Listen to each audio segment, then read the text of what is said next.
Welcome back, and we are joined by the tournament winner, Magnus Carlsen. Magnus, congratulations.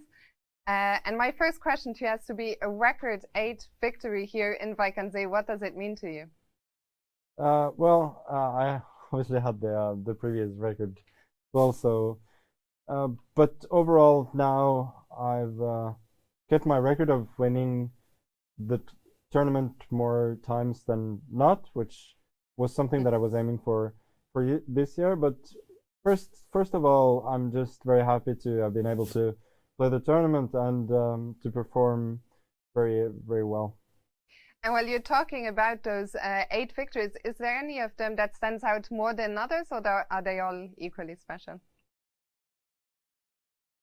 I do feel that most of my wins were pretty good and pretty clean. But I did enjoy the game against Mamedyarov a lot. I thought that was probably my best game. And obviously the game today was nice, but he clearly was not Fabi at his best. And the conditions were sort of pretty easy after a while, since I felt that the exchange stack was pretty obvious. I did find some good moves after that, but I don't think I did anything particularly difficult. No. The circumstances of the game were, of course, different, with you knowing you would get the free point against Daniil tomorrow. How did that impact your preparation? Did you feel it gave you more freedom, more liberties to maybe play for more? Yes, knowing that this would be my last game, I had some hopes that I could perhaps play for more indeed today, especially after yesterday was a pretty disappointing performance.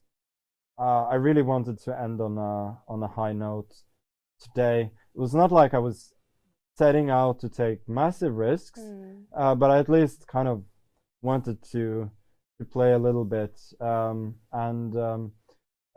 he wanted to play obviously as well, but sometimes when you're a bit out of shape, this can lead to pretty bad results, and that's what happened for him. You singled out the win against Mamedyarov. I guess there was another win that surely is quite dear to you. It was the one that started your winning wins against Giri. It was your first classical win against him here in Wijk. Was that a special moment for you as well?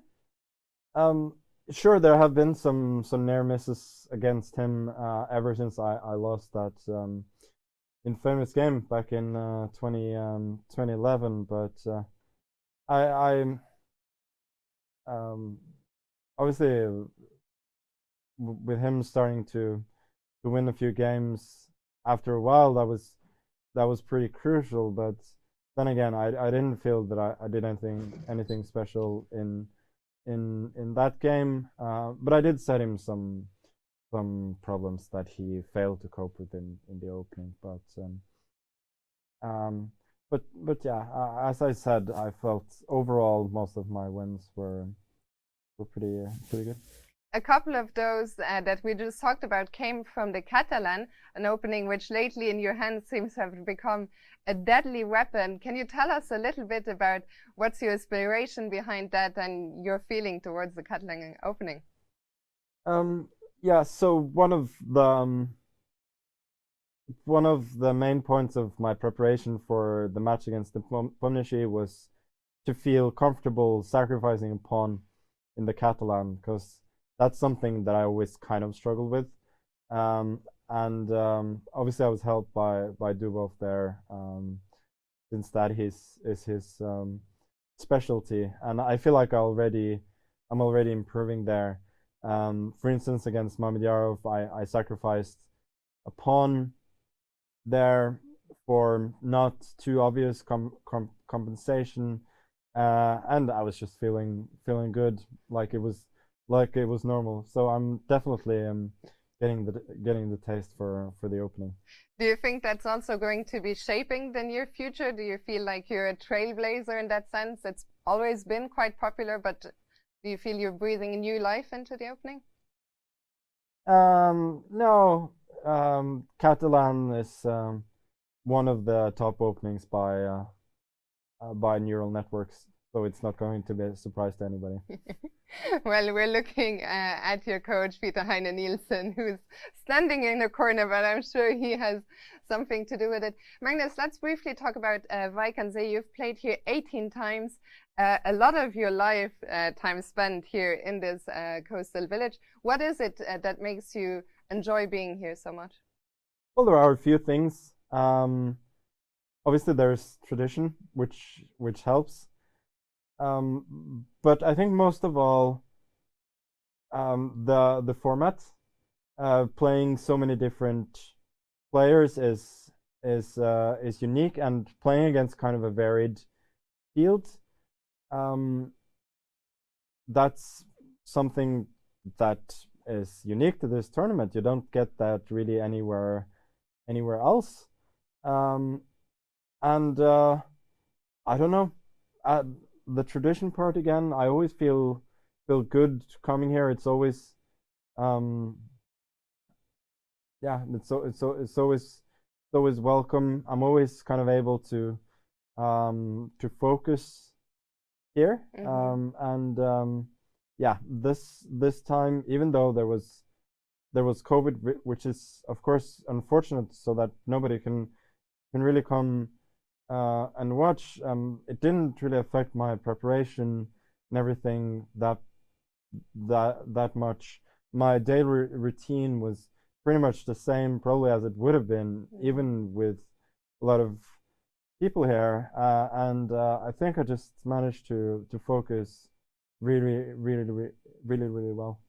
It's interesting what you're saying, and of course we hope that next year we'll be able to have the amateur players and the spectators back. Is it something that you miss? Do you like in general playing in front of many fans? I think as a chess player, you obviously enjoy people being there to sort of appreciate what you're doing. But clearly, for me, there are some benefits as well, since I can be sort of a little more free. But yeah, I hope that people will be back next year. Absolutely. Just a last couple of questions. Recently, you stated that your next big goal is to work your way up to 2900 rating in classical. What's your approach to how to get there? Are you planning to play a lot, or what's the game strategy? I'm not necessarily planning to play a lot of tournaments. What I will say is, and what I kind of emphasized when I set myself that goal, is that I have to be on top every time that I play, fully focused, and to always be at my best. And this, I think, I managed very well here. It's not like I had a huge surplus of energy. I don't think anybody does at this point.